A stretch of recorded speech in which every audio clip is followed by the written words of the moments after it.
Faut-il maintenir une grande distance entre le père spirituel et l'enfant spirituel? Je dirais oui. Parce que si tu te rapproches trop de ton père, tu rentreras dans sa douche. Tu comprends?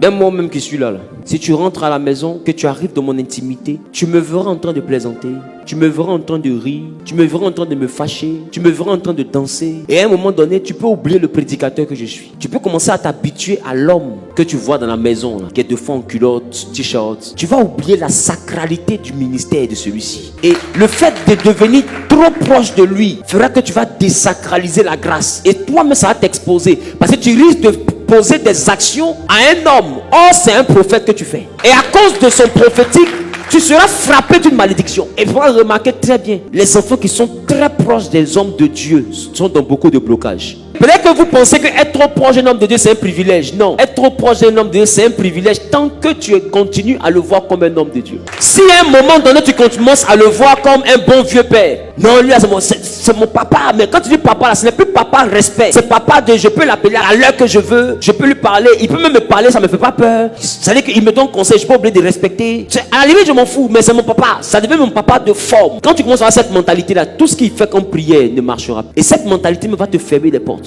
Parce qu'écoutez-moi bien, ce qui fait le ministère, c'est le mystère. S'il n'y a plus de mystère, il n'y a plus de ministère. C'est pourquoi il ne faut pas accepter de voir la nudité de ton père. Il ne faut pas accepter d'être trop dans son quotidien. Marche avec lui, mais marche à reculons. Et c'est comme ça que les fils de Noé ont marché. Et c'est eux qui ont été bénis. Il y a un qui a marché de face, il regarde le père. Lui, il a été maudit. Mais ceux qui ont marché avec le père, mais à reculons, ça dit qu'il faut marcher avec des réserves. Il faut marcher en n'envoyant pas tes yeux à fouiller dans sa vie. Quand les gens viennent te dire, mamie, l'autophonie, ça ne me concerne pas.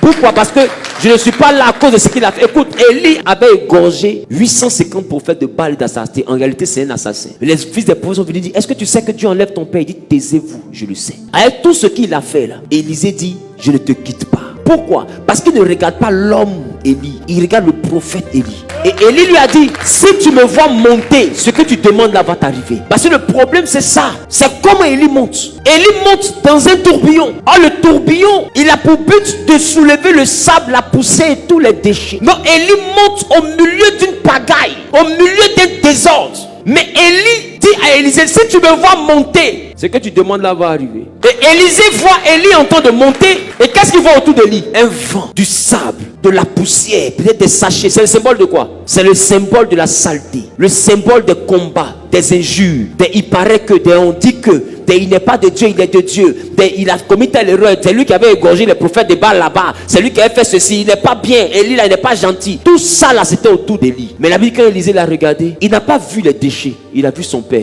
Il dit, mon père. Est-ce que tu es capable de voir ton père dans l'humain? Il y avait le tourbillon, il y avait le vent, il y avait la poussière. Mais Élisée n'a pas vu les déchets. Il a vu son père. Parce que beaucoup ils sont avec un homme de Dieu, mais quand le tourbillon environne l'homme de Dieu, il ne voit plus le père. Il voit les déchets. Et à cause des déchets, ils disent, ce n'est plus mon père. Est-ce que tu es capable de regarder ce qui est autour de lui? Parce que laisse-moi te dire, pour pouvoir monter, il y aura un tourbillon.